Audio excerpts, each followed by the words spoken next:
నమస్తే. అసెంబ్లీలో ప్రస్తుతానికి విద్యుత్ రంగంపై స్వల్పకాలిక చర్చ జరుగుతోంది. కొమ్మటిరెడ్డి వెంకటరెడ్డి మాట్లాడుతున్నారు. లైవ్ లో చూద్దాం. అధ్యక్ష, ఫ్రీ పవర్ అంటే ఎవరు అధ్యక్ష? కాంగ్రెస్ పార్టీ పెట్టండి. కాంగ్రెస్ పార్టీ దేశంలో ఏ రాష్ట్రంలో కూడా ఇయ్యలేదు అధ్యక్ష. రైతులకు 7 గంటల నుంచి 9 ఉచిత కరెంట్ అనేది ధైర్యం చేసి మేనిఫెస్టోలో పెట్టి ఇచ్చి చూపింది కాంగ్రెస్ పార్టీ. అప్పుడు ఏ రాష్ట్రంలో లేదు భారతదేశంలో. అప్పటి మా కాంగ్రెస్ ప్రభుత్వం రాజశేఖర రెడ్డి గారు సోనియా గాంధీ తర్వాత కొట్లాడి మేనిఫెస్టోలో పెట్టించి ఫ్రీ పవర్ అని చూపించాం. అంతకుముందు చంద్రబాబు నాయుడు గారు కరెంట్ ఇస్తున్నారు, మా జూపల్లి గారు కొట్లాడితే 17 రోజులు జైల్లో తీసిన అధ్యక్ష. అప్పుడు మేము ఎమ్మెల్యేలుగా ఉన్నాం. పవర్ పొజిషన్ అప్పుడు ఎట్లుండే, మా ప్రభుత్వంలో ఏ విధంగా ఉండే. ఈ రోజు కూడా చెప్తున్నాం అధ్యక్ష, 10 కాదు 10 గంటలు 9 గంటలు కూడా వస్తలేదు. ఇప్పుడు మేము చెక్ చేసుకుంటున్నాం. ఒక ఎఫిషియెంట్ ఐఏఎస్ ఆఫీసర్ని ఏపీ ట్రాన్స్కో జెన్కో ఎండీగా పెట్టి ప్రిన్సిపల్ సెక్రటరీగా పెట్టి వీళ్ళ అధ్యక్ష అప్పటికే 15 సంవత్సరాలు రిటైర్ అయిన ప్రభాకర్ రావు తీసుకొచ్చి, అప్పటికే ఆయన వయసు 70 సంవత్సరాలు, ఆ తర్వాత 10 సంవత్సరాలు తీసుకొచ్చి జెన్కో 80 సంవత్సరాల ఇప్పుడున్న కాంపిటీషన్ పోటీలు తట్టుకుంటారు అధ్యక్ష. ఆయనను పెట్టాను. మా ప్రభుత్వం చార్జ్ తీసుకొని, మా ముఖ్యమంత్రి గారు చార్జ్ తీసుకొని తెల్లారి ఆ రోజు సాయంత్రం రిజైన్ చేసిండు. తెల్లారి మేము పిలిస్తే కూడా రాలే. ఇదేంది అధ్యక్ష? ఒక ఆఫీసరు ఇంత పెద్ద సంస్థ నడిపినాడు మొత్తం దివాలు తీపిచ్చిండు, వీళ్ళకి దోషపెట్టిండు. దోషపెట్టి దోషక తిని ఇవాళ మాతో మాట్లాడుతున్నాం. మీరు ఇవాళ మొత్తం సర్వనాశనం. ఏ డిపార్ట్మెంట్ అధ్యక్ష? నిన్న సివిల్ సప్లై మినిస్టర్ గారు చెప్పిను అది 60,000 కోట్లు. ఇది ఇవాళ చూస్తే ఓడి తినదు అధ్యక్ష. ఇది లాస్ కాదు, మ్యాన్ మేడ్ మిస్టేక్స్ అధ్యక్ష. Man made mistakes. ఇది ఎవరితో కావాలని జరిగిన విషయం కాదు అధ్యక్ష. చెప్తే ఎటర్ పోతాం, అన్ని పోతాం. మీరు తింటేదంతా కక్కిపిస్తాం.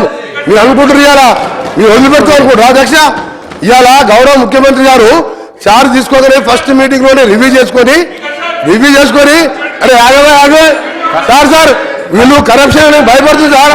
ప్రతి కరప్షన్ అంటే భయపడుతుండ్రు ప్రతి విషయంలో సార్. ఒకటి విషయం సార్ చాలా ఇంపార్టెంట్ సబ్జెక్ట్ సార్.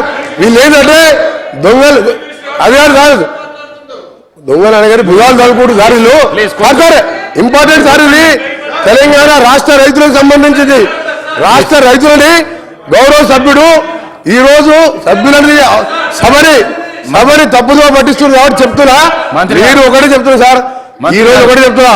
నువ్వు 10-12 గంటలు ఎక్కువ చేయలేదు. మేము త్వరలో నేను ఒకటి చెప్తున్నా సార్. ఒకటి మాట్లాడకండి. నేను స్పీకర్ గారితో మాట్లాడుతున్నా సార్. ఒకటి సార్ కన్క్లూడ్ చేస్తున్నా సార్. నేను ఒకటి చెప్తున్నా సార్. మీరు 24 గంటలు ఈరోజు మభ్య పెట్టింది సార్. 9 గంటలు ఎక్కువ లేదు. మేము ఒకటే చెప్తున్నాం సార్. ఈ రోజు మీరు చెప్పిన మాటలన్నీ కూడా పూర్తిగా రికార్డులకు వెళ్తాను సార్. ఆయన ఎప్పుడంటే 24 గంటలు నిన్నాడు. లాగ్ బుక్ పంపించాలి సార్. లాగ్ బుక్స్ లో ఉన్నాయి కదా, భయపడి లాగ్ బుక్ ఎందుకు తెప్పించిండు? దీని మీద వాళ్ళు మాట్లాడమని చెప్పారు సార్. ఇవాళ జగదీష్ రెడ్డి గారు గౌరవ సభ్యులు వాళ్ళ ఎమ్మెల్యేలు తినేదంతా కూడా తప్పకుండా ఎంక్వైరీ చేపిస్తాం. ఎంక్వైరీ చేయాలని మా ముఖ్యమంత్రి గారు కోరుతాం. 20,000 కోట్ల స్కామ్ ప్లాన్ అది. Thank you sir. Jagadish Reddy గారు. అధ్యక్ష మొదటగా నేను తమని కోరుతా ఉన్నా, తమ ద్వారా సభలు కోరుతా ఉన్నా.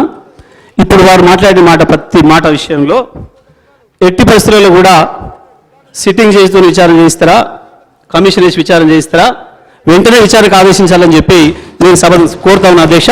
తమ ద్వారా వెంటనే వారు చేసిన ప్రతి ఆరోపణ పైన సిట్టింగ్ చేస్తున్నా కమిషన్తోనా ప్రభుత్వం యొక్క విజ్ఞతకు వదిలేస్తా ఉన్నా. ప్రతి దానిపైన కూడా వెంటనే విచారణ ప్రారంభించాలి.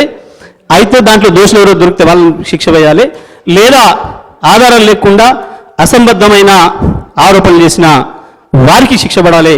తప్పకుండా ఇది తేరాలని చెప్పి నేను విజ్ఞప్తి చేస్తా ఉన్నా అధ్యక్ష. సభ ద్వారా ప్రజానికాన్ని కూడా విజ్ఞప్తి చేస్తా ఉన్నా. ఇటువంటివి చాలా సందర్భాల్లో బయట మాట్లాడుతుంటే విన్న నేను ఏ ఒక్కరోజు కూడా నేను ఇటువంటి విషయాలలో నేను మాట్లాడలేదు, రియాక్ట్ కాలేదు. ఇవన్నీ కూడా పనికిమాలిన మాటలు, అర్థం లేని ఆధారరహితమైన మాటలు. కాబట్టి రికార్డులో రావాలని నేను ఇన్ని రోజులు వెయిట్ చేసా అధ్యక్ష. గత 5 సంవత్సరాలుగా రికార్డులో రావాలని నేను వెయిట్ చేస్తా ఉన్నా. ఇవాళ రికార్డులోకి వచ్చిందో తప్పకుండా దీనిపైన చర్య తీసుకోవాలని చెప్పి నేను తమ ద్వారా ప్రభుత్వాన్ని కూడా కోరుతా ఉన్నా అధ్యక్ష. ఇక వారు చెప్పిన అసలు విషయానికి వద్దాం అధ్యక్ష. ప్రభుత్వం అగ్రికల్చర్ సప్లై చేసిన విషయంలో వారు అన్న మాటలన్నీ కూడా వారి డిప్యూటీ సీఎం గారికి వర్తిస్తాయి తప్ప నాకు వర్తించవు అధ్యక్ష. ఎందుకంటే వారు ఇచ్చిన దాంట్లో వారి శ్వేతపత్రంలోనే 18వ పేజీలో యావరేజ్ సప్లై అవర్స్ 19.22 అని చెప్పి వారే స్వయంగా ఇచ్చిండ్రు. వీరు సభకు ఎప్పుడు కూడా 10-12 గంటలు కూడా రాలేదనే మాట వారి కొలిగైన ఇంకొక మంత్రి గారు మాట్లాడిండ్రు. దీనిపైన కూడా చర్యలు తీసుకోవాలని చెప్పి నేను సభను కోరుతా ఉన్నా అధ్యక్ష, తమ ద్వారా సభను కోరుతా ఉన్నా అధ్యక్ష.